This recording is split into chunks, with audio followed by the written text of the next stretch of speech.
संदीप कुमार जी, प्रयागराज से। जैसे था राधे राधे महाराज जी, दंडवत प्रणाम। गुरुदेव भगवान, कृपया मुझ अधम पर कृपा करें। महाराज जी, पर कृपा क्या होती है, ये कैसे मिलती है, किसको प्राप्त होती है? क्या कृपा पाने के लिए कुछ करना पड़ता है? कृपा का कोई ऐसा विधान नहीं, वो किसी पर भी हो सकती। कृपा का तात्पर्य होता है कि हम उसके अधिकारी नहीं हैं, हमारे में लायकात नहीं है, पर हमको उठा दिया गया। जैसे चिंतामणि वैश्या से आसक्त बिल्वमंगल, और उनके ऊपर कृपा होती है कि वैश्या उनको ठुकरा देती है, और वो बहुत आसक्त चित्त थे, सारी संपत्ति वैश्या को दे चुके थे, मन तन सब वैश्या को अर्पित कर चुके थे। अब उनके पास कुछ नहीं था। जब कुछ नहीं था तो उसने ठुकरा दिया, निकाल दिया। अब जब निकाल दिया तो एक ही रास्ता, जब किसी को कोई रास्ता नहीं मिलता ना, तब एक रास्ता दिखाई देता है, भगवान। अब ये कृपा हुई, देखो कहाँ वैश्यागामी, कहाँ गंदे आचरण में आसक्त, और कहाँ भगवान की अहेतुकी कृपा हुई कि वो बिल्व मंगलाचार्य हो गए, वृंदावन आ गए, भगवान के प्रेम में डूब गए, भगवान का साक्षात्कार हुआ। बड़ा चरित्र है बिल्व मंगल जी का, उन्होंने अपनी आंखें फोड़ ली थी। तो भगवान की जो कृपा होती है वो अहेतुकी होती है। अहेतुकी का मतलब आपके किसी गुणों से आप पर वो रीझ कर कृपा करें, ऐसा नहीं। अहेतुकी, पता नहीं किस पर कब कृपा हो जाए, न जाने कौन से गुण पर दया निधि रीझ जाते हैं, कब किस पर कृपा हो जाए और वो उठ कर का अध्यात्म का पथिक बन जाए, ये बताया नहीं जा सकता। बड़े बड़े साधन करने वाले, तपस्या करने वाले जो लाभ नहीं ले सके, वो पतितों के ऊपर कृपा हो गई, वो महान बन गए। पतितों के ऊपर कृपा हो गई।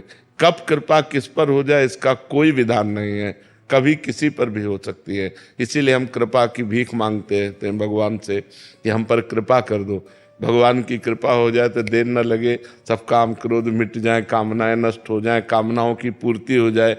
तो कृपा एक आदमी को जमीन से उठाकर आसमान पे बैठा सकती है। कभी कृपा हो गई तो एक फुटपाथ में जीने वाले को विश्व चैंपियन बना दे, विश्व प्रसिद्ध बना दे, विश्व सम्माननीय बना दे।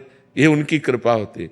जो कभी राम नहीं बोल सकते थे, मरा मरा बोले, वो ब्रह्म ऋषि बन गए। इसे कृपा कहते हैं कि तिनके से आसमान में उड़ा देना, आसमान में बैठाल देना।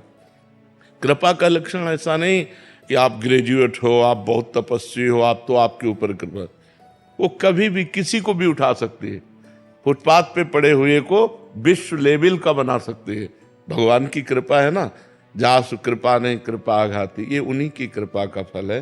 तो कृपा कब किस पर कहाँ होती, उसी मालिक का खेल है जो एक तिनके से बादशाह बना दे, जो मसकई करें बिरंच अज अजय मसकते हीन, जो ब्रह्मा को मच्छर बना दे, मच्छर को ब्रह्मा बना दे, जो चेतन का जड़ करई जड़ई करई चैतन्य, अस समर्थ रघुनाथ है भजय जीव ते धन्य। जो जड़ को चेतन बना दे, चेतन को जड़ बना दे, उसका खेल ऐसा है।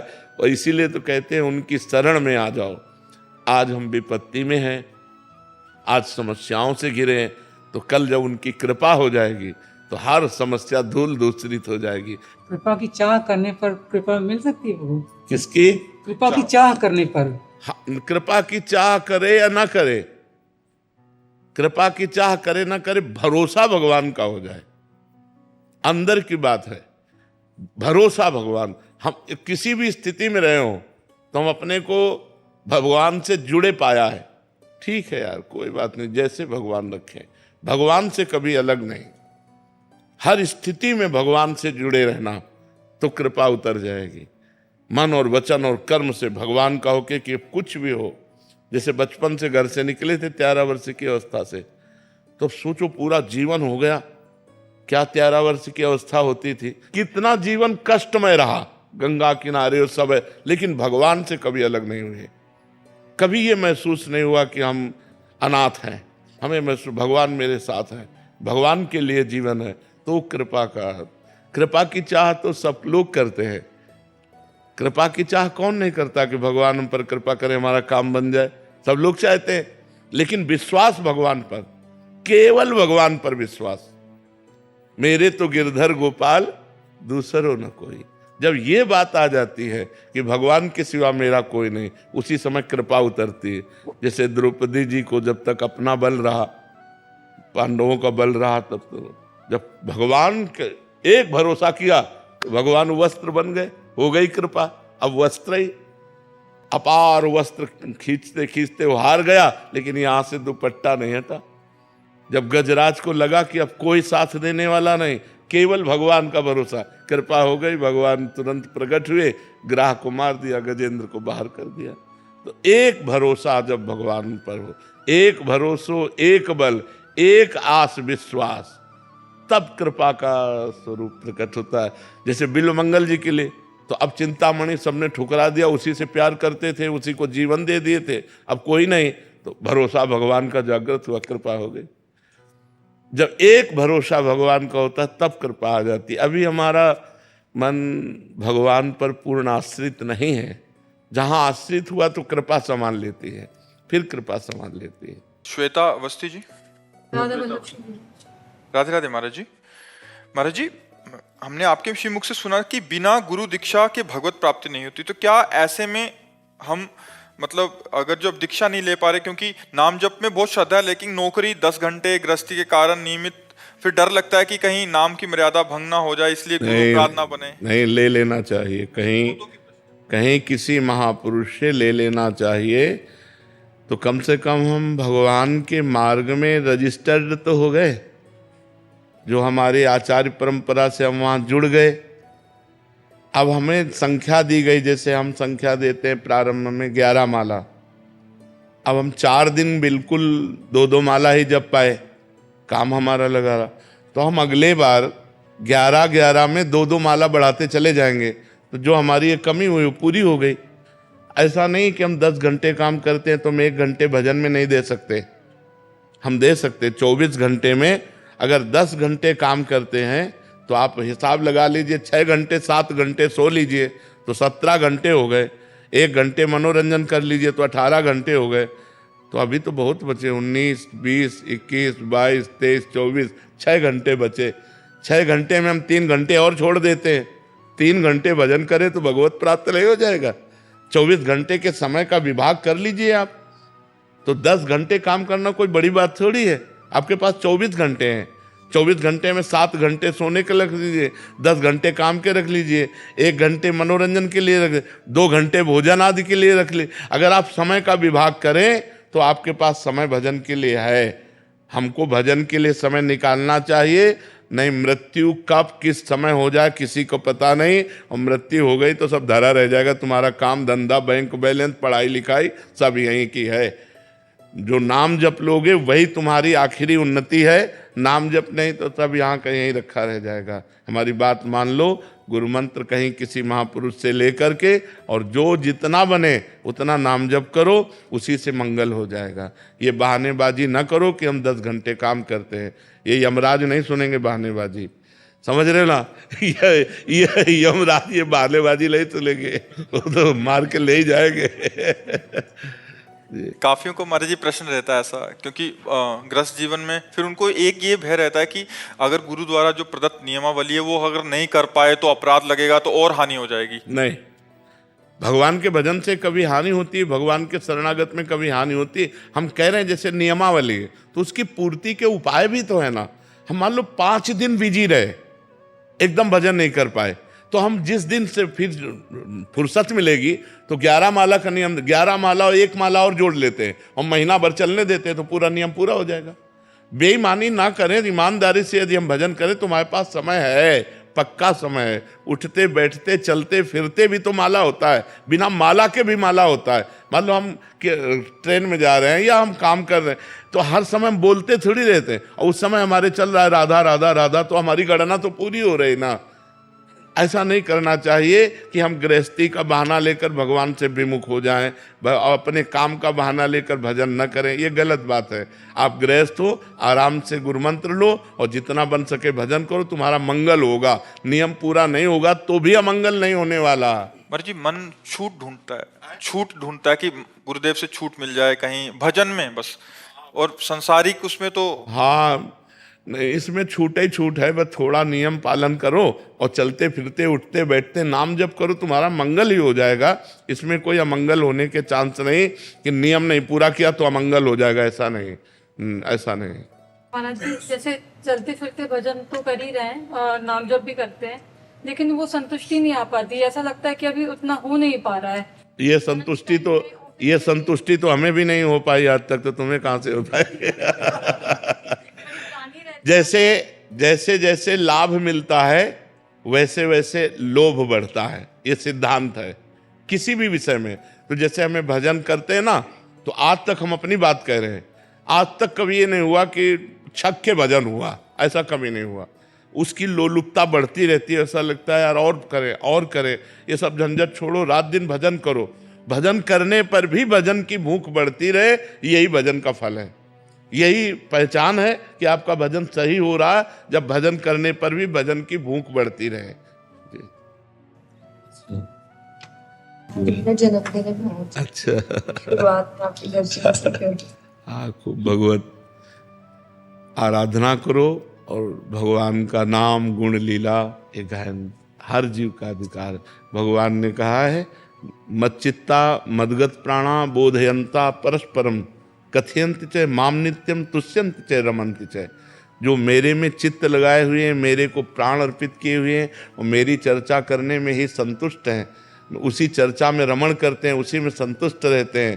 तेषाम सततयुक्ता नाम भजताम प्रीतिपूर्वकम ददामि बुद्धि योगम तम येन माम उपयांति ते। मैं उसे बुद्धि योग प्रदान करता हूँ। और भगवान में हमारा मन लगा रहे, हमारा चित्त लगा रहे, हमारी समाज अध्यात्म की तरफ बढ़े, भगवान से जुड़े, पापाचरण त्यागे, ये हम सबका कर्तव्य है। हम सबका कर्तव्य है भगवान की चर्चा करना, स्वयं भगवान का भजन करना, स्वयं अच्छे आचरण करना, ये हर मनुष्य का कर्तव्य, सबका अधिकार है। हम सब भगवान के बच्चे, भगवान का नाम गुण कीर्तन करना, भगवान की महिमा को गान करना सबका अधिकार है। बड़े बड़े संत हुए स्त्री शरीर में, मीरा जी, बहुत बड़ी बड़ी रत्नावती जी, बहुत भागमती जी, करमेटी बाई, बहुत बहुत बड़े संत हुए।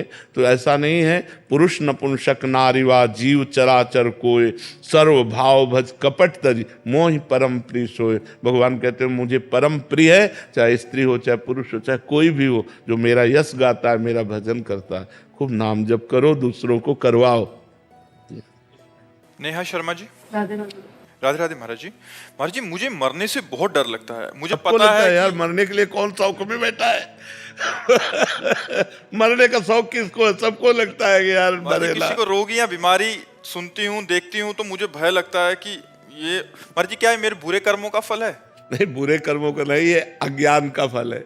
अज्ञान जो है ना, वो डर देता है। जैसे देखो, हमारी दोनों किडनी फेल हैं, डायलिसिस होता है, कभी भी मृत्यु हो सकती है, लेकिन हम हंस रहे हैं, हमें कोई भय नहीं, कोई दुख नहीं, क्योंकि हमने अपने चित्त को भगवान से जोड़ा है। मुझे पता है कि मेरा शरीर छूटेगा, मेरा प्रीतम जो श्यामा श्याम है, मैं उनके पास जाऊंगा, जिनके लिए मैं जीवन भर तड़पता रहा, जिनके लिए जीवन भर भजन किया, अब उनके पास मिलने का समय आ रहा है। तो मृत्यु मेरे लिए महोत्सव है, भयावह नहीं है। भयावह कब होती? जब मेरा परिवार होता और उनमें मेरी प्रबल आसक्ति होती, मकान में, बैंक बैलेंस में, तब होता कि मरने से सब छूट जाएगा, तो भय लगता। बात समझना। तो अगर आप इन सब में भगवत भाव करके, नाथ सकल संपदा तुम्हारी, मैं सेवक समेत सुतनारी, तो मरने का भय चला जाएगा। महाराज जी, हम जब ग्रस्त में बात करते हैं, आपका तो है ही नहीं, तो हमके बच्चे भी हैं, पत्नी उसी भी को है। उपाय तो बता रहे कि बच्चे में भगवान को देखो, पत्नी। बच्चे बात नहीं सुनते महाराज जी कभी कभी। देखो, बात सुनना ना सुनना वो अलग बात है, लेकिन हमें ये दृष्टि रखना कि इनमें भी भगवान है। चाहे छोटे हो चाहे बड़े हो, सब में भगवान है कि नहीं। मतलब इसमें आप बिजली है ना, ये प्रकाश दे रहा है, हीटर गर्मी देती है, फ्रिज ठंडा करता है, लेकिन पावर तो एक ही है ना। तो अच्छा आचरण वाला या बुरा आचरण वाला, ये उस करण का प्रभाव है, लेकिन उसमें जो पावर है वो परमात्मा एक ही है। बस उस परमात्मा को सर्वत्र देखने वाला मुक्त हो जाता है। हम जो प्यार करें पत्नी को या पुत्र को, उसमें परमात्म भाव से करें तो हम बंधेंगे नहीं, फिर डर नहीं लगेगा। नहीं तो सब कुछ जीवन भर यहाँ किया और जो किया वो सब छूट रहा है, इस बात से मृत्यु भयावह हो जाती है। मृत्यु भय लगता है कि सब छूट जाएगा, प्यारी पत्नी, प्यारा पुत्र, प्यारा मकान, प्यारा बैंक बैलेंस सब छूट जाएगा। तो मृत्यु से इसलिए डर लगता है, नहीं मरने से सब जग डरा, मेरो मन आनंद, कब मरी हो कब भेटी हो पूरन परमानंद, कब शरीर छूटेगा और मैं परमात्मा प्राप्त परमात्मा के समीप पहुंचूंगा, अपने प्यारे के समीप पहुंचूंगा। तो मरने का डर तभी मिटेगा जब भजन करोगे, खूब नाम जप करो और सब में भगवत भाव करो, सबकी सेवा करो, तो मृत्यु का भय धीरे धीरे कम हो जाएगा। जैसे जैसे ज्ञान आएगा वैसे वैसे मृत्यु का भय नष्ट हो जाएगा। आनंद सिंह जी, जी राधे राधे महाराज जी, आपके चरणों में कोटि कोटि प्रणाम। महाराज जी, मेरा प्रश्न है कि ग्रस्त से जुड़े व्यक्ति के लिए भक्ति योग का मार्ग या फिर कर्म योग का मार्ग, दोनों में से क्या मार्ग महाराज? कर्म योग भक्ति परायणता से युक्त हो ऐसा मार्ग चयन करना चाहिए। जैसे हम किसी के पति हैं, किसी के पुत्र हैं, किसी के भाई हैं, एक परिवार में हमारे बहुत से धर्म हैं जिन कर्तव्य कर्मों का निर्वाह करना है। फिर हम समाज में हमारा एक व्यक्तित्व है, हम किसान हैं, व्यापारी हैं, नौकरी पेशा वाले हैं, या कोई अधिकारी हैं, या कोई नेता है, हमारा एक समाज में व्यक्तित्व है समाज सेवा का। अब हमको इन सारे धर्मों का निर्वाह करते हुए भगवान की प्राप्ति करनी है, क्योंकि मनुष्य जीवन का लक्ष्य भगवान की प्राप्ति है। तो अब हमारा कर्म योग जो विस्तार को प्राप्त हो रहा है, योग तभी होगा जब भगवान से चित्त जुड़ा होगा, नहीं केवल कर्म होगा, योग नहीं बनेगा। योग कहते हैं तेषाम, भगवान के वचनों से, तेषाम सतत युक्ता नाम भजताम प्रीति पूर्वकम ददामि बुद्धि योगम तम येन माम उपयांति ते। बुद्धि का भगवान में स्थित रहना, निरंतर नाम जप चलना, प्रेम पूर्वक भगवान का भजन करते हुए कर्म करना, ये भक्ति परायण कर्म योग हो गया। हर कर्म को भगवान को समर्पित कर देना। जैसे माँ में भगवान को देखा, पिता में भगवान को देखा, पूज्य जनों में भगवान को देखा, उनकी सेवा की और उस सेवा कर्म को भगवान में समर्पित कर दिया, अब ये कर्म योग बन गया। अब ये भाव से किया गया कि भगवान मेरे माँ रूप में, मेरे पिता रूप में, मेरे परिवार रूप में, मेरे समाज रूप में, विश्व रूप में। हम उसको एक से शुरू करते हैं और अनेक तक ले जाते हैं और अनेक को एक में स्थित करके मुक्त हो जाते हैं। एक से शुरू करते हैं, माँ पिता भगवान गुरु, जहाँ भी गुरु साक्षात परब्रह्म, अब उसको अनेक में ले जाना है हमको। अखंड मंडलाकारम व्याप्तमेन चराचरम तत्पदम दर्शितमेन तस्मै श्री गुरुवे नमः। शुरू किया एक से और उसको फैला दिया पूरे विश्व में, और फिर फैलाकर एक में स्थित हो गए कि सब जगह एक ही, सर्वम खलमिदम ब्रह्म। अब वो मोक्ष को प्राप्त हो गया। तो हम जब योग से चलते हैं तो ज्ञान प्राप्त होता है, और केवल कर्म करते हैं तो दो प्रकार के होते हैं, शुभ कर्म या अशुभ कर्म। अशुभ कर्म का फल दुख होता है, शुभ कर्म का सांसारिक सुख होता है, भागवतिक नहीं। लेकिन कर्म योग का फल भागवतिक सुख होता है, क्योंकि उसे हम भगवान के निमित्त करते हैं। किसी भी व्यक्ति में हम भगवान की भावना करके उसके प्रति जो व्यवहार करते हैं, वर्ताव करते हैं, उसे जब हम भगवान को समर्पित कर देते हैं तो भगवत प्राप्ति का योग बना देता है। और जब हम व्यक्ति मात्र करके किसी को खूब खवाया पियाया, खूब दिया लिया, वो पुण्य हो गया, कर्मयोग नहीं बना। भगवत भाव से, अच्युत भाव से जो हम कर्म करते हैं वो योग हो जाता है, और व्यक्तित्व भाव से, सांसारिक भाव से करते हैं वो दो रूप ले लेता है, एक अशुभ कर्म और एक शुभ कर्म। तो कर्म योग तो हम करें, लेकिन उसे भगवान को समर्पित करते हुए भगवत भाव से करें, तो वही भक्ति परायणता के कारण वो हमें भगवत प्राप्ति करा देगा। समझ पा रहे हैं आप जी?